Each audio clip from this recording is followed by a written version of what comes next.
Hey guys, Alethea here, coming to you from behind the line at PhotoCasket.com. I'm here to answer the questions on the ins and outs of PhotoCasket. Why would you want to know? I don't know, you tell me. But what the masses rally and mob over, they usually get. So as to not disappoint, here we are. Now this is the part where I can get into the boring behind the scenes stuff here at PhotoCasket. But basically in a nutshell, the images were gathered and submitted, the bandwidth bought, the site constructed, and the marketing done.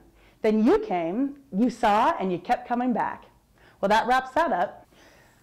So the point of this video blog is pretty much just to interact with you guys. The numerous requests to do some sort of blog is finally being answered. Now, what are we supposed to do in this blog? Well, that has yet to be decided, but we figured you, the audience, can help us out with that. Give us ideas, facts to prove right or wrong, subjects, arguments, complaints, or whatever. We started this for you. Now you can choose in which direction it goes. Now, mind you, some subjects won't be touched with a 10-foot pole, but you can submit them. I'm sure they'll get a good laugh. So now that we have touched on all the boring stuff, on with the show. How creepy is that mask that Michael Myers wears in John Carpenter's horror classic Halloween? Well, it gets a little creepier. I found out that that actual mask was the product of a shoestring budget and that it is in fact a mask that was bought at a costume store. But that's not the creepy part. The creepy part is that the mask was that of Captain Kirk, the William Shatner version. I wonder if Priceline knows about that. They bought it, brought it back, painted it white, messed with the hair and cut the eye holes bigger, and voila, Captain Kirk, the mass-murdering psycho. Who would have guessed, right? I think Spock might have known, but the ever-loving Michael Myers brought it new meaning and definition while splashing blood and chasing people with it on. Cheers to Michael Myers.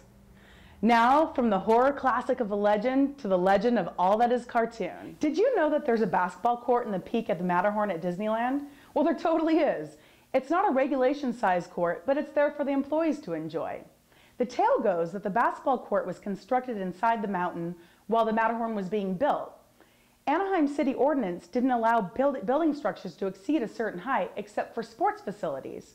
So Walt Disney had the basketball court installed in the attraction so that he could claim that the structure was a sports arena. But it's just a fictional tale. The Matterhorn was built in 1959, and at that point there were no restrictions in place. The real story is that the tiny area at the top of the Matterhorn is a resting place for the people employed by Disneyland to give us a show by climbing to the top of the mountain.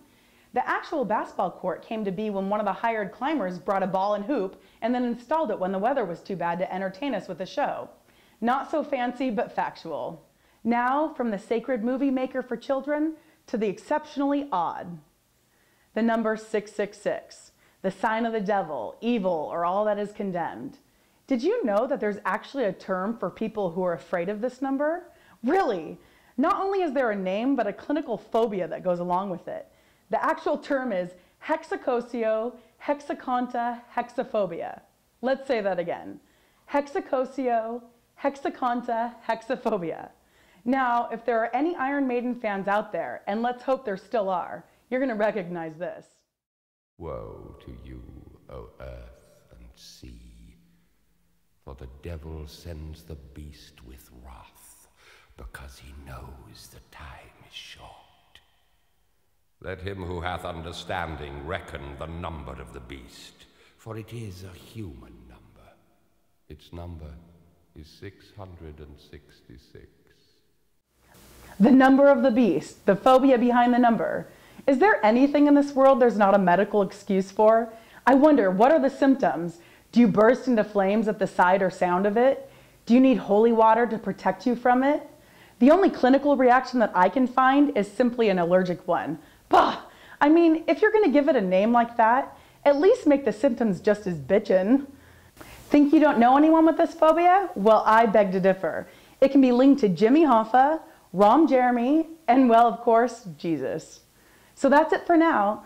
Tune in next time to see if your original idea tickled us. And be creative. Originality will score big for you. Challenge us, we like it, and surprise us, we like that even more. Toodles for now.